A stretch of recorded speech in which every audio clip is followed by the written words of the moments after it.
Ini adalah laptop yang sangat kami rekomendasikan di kelas harga 6-7 jutaan, Advanworks Plus. Spesifikasinya tinggi untuk harganya, yang sekitar 6,9 jutaan ya. Prosesornya pakai AMD Ryzen 6600H. Ini udah Zen 3, 6 core, 12 thread. RAM 16GB, LPDDR5 6400 MHz. Kenceng ya. Lalu SSD-nya 512GB dengan layar IPS 1920x1200 pixel. Harusnya spesifikasi seperti ini sih udah dekat-dekat 10 juta, bahkan bisa lewat ya. Nah, kami sendiri sih penasaran sebetulnya gimana caranya Advan bisa meracik spesifikasi sekencang ini dengan harga cuma sekitar 7 juta. Kami udah review laptop ini, tapi masih ada banyak nih ya di kolom komentar yang bertanya-tanya nih. Dan ini adalah video yang akan menjawab lebih dari 20 pertanyaan tersebut. Advanworks Plus ini emang fenomenal di tahun 2023 ya. Di video review Advanworks Plus kita menjumpai ribuan komentar di dalamnya dan ada sejumlah pertanyaan yang muncul yang mungkin belum terjawab dalam video review yang lagi diputar di sini. Nah, kali ini kita akan coba pilihkan sejumlah pertanyaan yang banyak ditanyakan oleh penonton kami dan kita coba untuk menjawabnya. Tentunya ada banyak pertanyaan yang mirip-mirip, jadi kita satukan, kita ambil yang serupa jadi satu ya, supaya jawabannya nggak usah terlalu banyak-banyak amat. Ya kalau ada 1000 masa 1000 dijawab semua ya, susah juga. Nah, ini ada yang mempertanyakan mengenai si brandnya sendiri ya, terutama untuk build quality sama after sales-nya. Ya, karena harga dan speknya udah mantap banget katanya. Nah, untuk build quality ini harusnya oke ya. Soalnya bodi si luarnya tuh ada part logamnya juga. Jadi ini kokoh sih di sini. Lalu untuk after sales ini seharusnya Advan udah mempersiapkan segala macam hal yang diperlukan kalau ada pengguna yang datang ke service center. Kalau Advanworks Plus punya masalah ya. Kemudian perlu diingat juga bahwa si Advan ini bukan brand kemarin sore, jadi harusnya dia nggak lepas tangan. Nah, kalau ini pertanyaan soal durabilitas, bisa tahan berapa lama? Kalau tanya soal daya tahan berapa lama, berapa tahun sih? Agak susah ya jawabnya ya. Soalnya Advanworks Plus aja itu baru dirilis nggak nyampe 1 tahun ini. Nah, ya jelas kita bukan peramal ya untuk mengetahui apa yang akan terjadi nantinya gitu. Cuman sejauh ini sih oke-oke aja ya. Nah, tapi harus diingat bahwa daya tahan sebuah laptop itu biasanya juga ditentukan bagaimana perlakuan penggunanya ke si laptop ini ya. Nah, seharusnya si laptop ini bisa tahan berapa tahun asalkan dirawat dengan baik dan benar, nggak dijatuhin, nggak dilempar, nggak kecemplung ke air ya dan sebagainya. Dan yang mungkin mesti diingat juga ya bahwa banyak laptop itu rusak gara-gara tas laptop yang tidak ada alas paddingnya itu ya. Atas bawah ada padding, bawahnya nggak ada padding, itu bisa masalah, pasti taruh duk gitu kena. Nah, itu bisa merusak dalam kondisi kita nggak sadar katanya udah pakai tas laptop kok gitu. Ya, itu juga mesti hati-hati ya. Oh ya, by the way kita udah sempat nyobain ribuan loop Cinebench R15. Ya, kita nyobain ya, konsisten ribuan loop Cinebench R15 dan tidak terjadi crash sama sekali di laptop yang satu ini. Jadi ya harusnya oke sih ya. Kemudian pertanyaan berikutnya ini masih soal kualitasnya, seberapa jauh perbedaan kualitas komponennya dibandingkan dengan merek-merek terkenal. Kalau untuk prosesor sih kualitasnya akan sama aja karena yang bikin kan sama ya. Emangnya AMD ada bikin prosesor yang beda gitu untuk produksi yang berbeda? Enggak sih, sebetulnya sama-sama aja gitu. Sementara kalau yang tanya adalah kualitas komponen lainnya, ini ya agak susah mau dicek satu persatu ya, terus mau dibandingkan satu-satu, copot dulu terus dibandingkan satu-satu, agak susah. Tapi yang jelas begini, yang satu ini kalau udah kena Cinebench sampai ribuan kali aja masih fine-fine aja sih, harusnya sih baik-baik aja. Yang jelas kalau udah nonton review yang satu ini udah tahu dong bahwa suhunya juga nggak nyampe 100 gitu. Jadi harusnya sih bisa lumayan panjang umurnya. Selama memang kalian secara berkala memang membersihkan juga ya coolingnya ya. Lalu banyak yang nanya juga apakah laptop yang satu ini dipakai sampai tahun 2024 atau bahkan lebih itu masih oke. Maksudnya mungkin dari performanya ya jelas masih ya. Speknya ini masih mumpuni banget karena pakai Ryzen berbasis Zen 3 dan IGP-nya udah RDNA 2. RAM-nya juga udah langsung LPDDR5 ya. Bahkan laptop yang satu ini masih bisa diadu banget dengan laptop yang pakai AMD Ryzen 7000 series. Ya, kalian harus udah tahu ya bahwa Ryzen 5 7535HS itu speknya mirip sekali dengan Ryzen 5 6600H yang satu ini. Ya, cuma beda sedikit aja di boost clock-nya aja.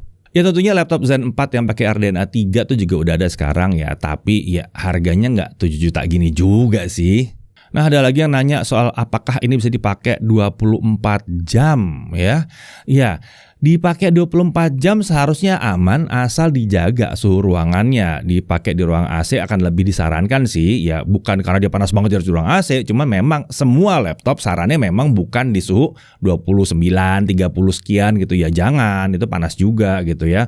Ya, kalau suhunya masih di 27 derajat Celcius masih oke lah harusnya. Oh ya, by the way, ini juga sempat kita tes beberapa ribu kali di ruangan dengan kondisi AC dimatikan. Suhunya sekitar 27-28 derajat Celcius dan aman juga, nggak ada masalah.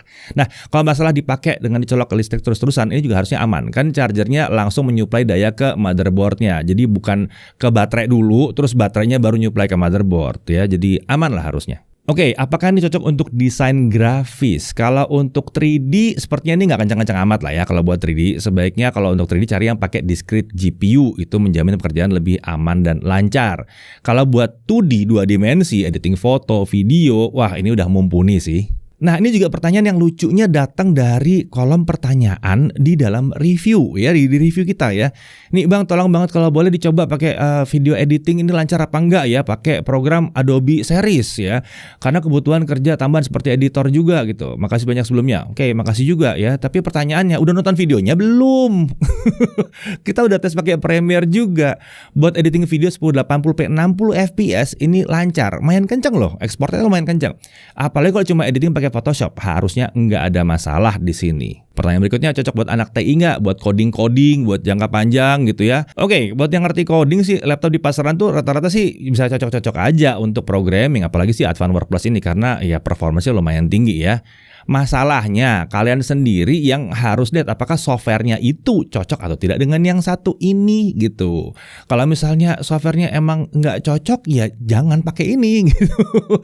Tapi rasanya agak susah ya. Kalau masih baru belajar sih harusnya sih baik-baik aja, nggak ada masalah. Oke, ini pertanyaan yang valid ya. Apakah dia bisa pakai charger 65 watt? Jadi nggak usah bawa chargernya ya. Bisa pakai charger yang kecil. Ada yang gun charger itu yang kecil-kecil tuh ya.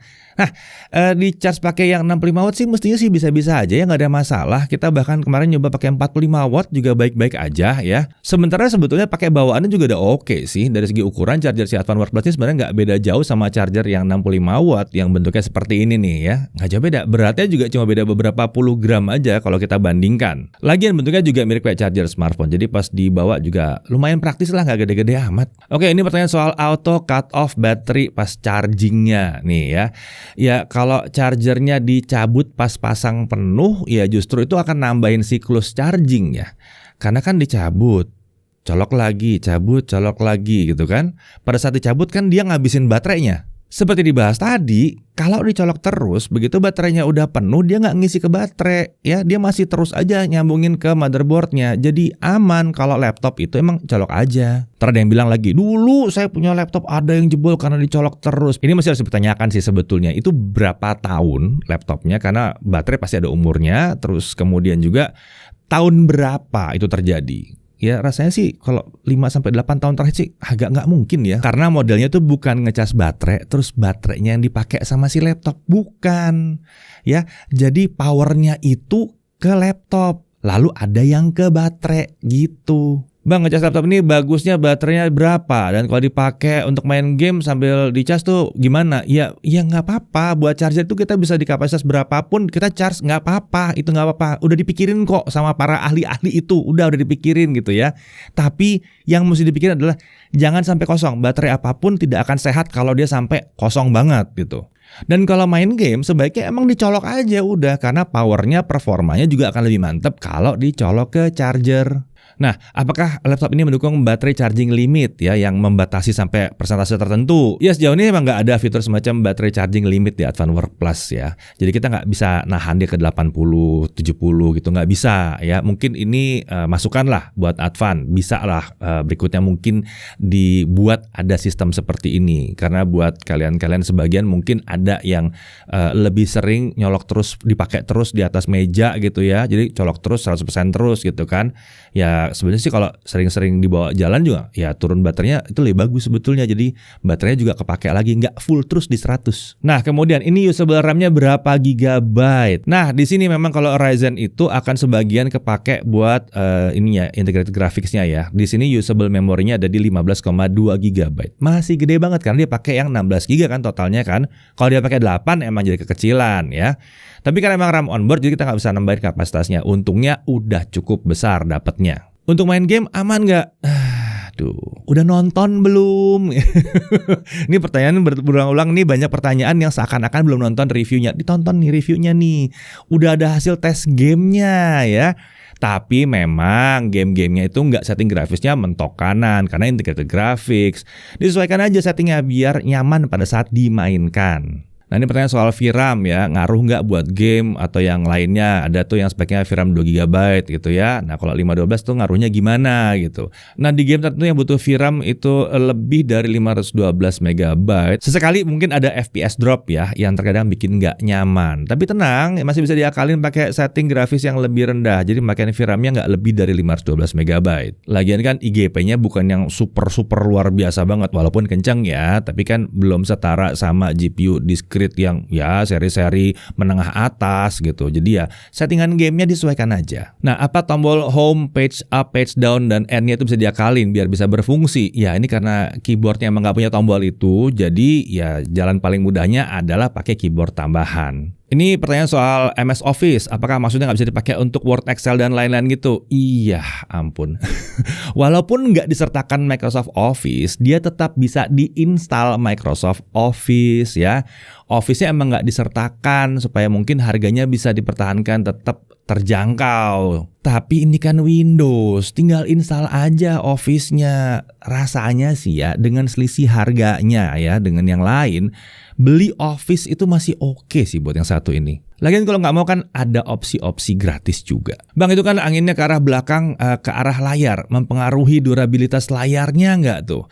Seharusnya aman. Ya, soalnya ini kan bukan OLED ya, ini IPS. Jadi tidak segitu sensitifnya terhadap hembusan dari kipas ini ya. Lagian juga dia nggak terlalu panas-panas amat kok. Oke, ini soal SSD ya. Itu kan pakai SSD NVMe Gen 3 ya. Kalau slotnya itu Gen berapa? Gen 4 atau Gen 3? Kalau slot yang satunya itu saya kasih SSD Gen 4 gimana? Bisa nggak? Speednya gimana? Kedua slot M.2 di Advanced Work Plus ini udah support PCIe Gen 4, Gen 4 ya. Tapi bisa juga pakai Gen 3. Mau dipasang dua-duanya Gen 4? Bisa. Mau dipasang satu Gen 4, satu Gen 3? Bisa juga. Untuk kecepatannya tentunya tergantung pada jenis SSD yang dipakai. Mohon dijawab, untuk laptop ajaib ini apakah ada slot untuk memasang monitor tambahan? Karena saya suka edit video di 32 inci. Mungkin maksudnya konektor kali ya. Di laptop ini ada konektor HDMI kan ya. Jadi bisa buat output ke TV atau ke monitor atau ke proyektor bisa ya. Selain itu, konektor USB Type-C-nya juga bisa dipakai untuk display output disambungin ke TV atau ke yang lain-lain. Pakai apa bang? Ada kok, ada kabelnya, ada dari Type-C ke HDMI, ada itu ya. Kami juga udah sempat mencoba menghubungkan laptop ini ke 3 monitor dan ternyata berhasil dengan menggunakan satu di konektor HDMI dan 2 konektor USB Type-C dipakai juga buat 2 monitor. Jadi 3 monitor bisa. Itu berarti bisa 4 display ya. Menarik. Kemudian itu kalau dipakai wajan OBS buat rekam game aman nggak? Pas kita coba aman sih ya, hasil rekamannya oke, nggak patah-patah karena si radionya juga punya hardware encoder untuk perekaman video. Kemudian yang terakhir ada banyak yang nanya juga mengenai Advanced Work Plus yang versi Ryzen 7. Sayangnya untuk versi ini kami belum bisa mendapatkan unitnya. Hanya saja kalau ngeliat dari speknya dan harganya harusnya nggak kalah menariknya sama yang satu ini. Ya kurang lebih seperti itu ya pertanyaan-pertanyaan yang kami jumpai di kolom komentar dari video Advanced Work Plus terdahulu. Semoga jawaban-jawaban kami bisa memuaskan rasa ingin tahu kalian. Nah, yang jelas sih buat kami sih, bahkan di tahun 2024 laptop yang satu ini tetap merupakan pilihan yang sangat baik di kisaran harga 6-7 jutaan. Saya Dedi Irfan, Jakarta TV.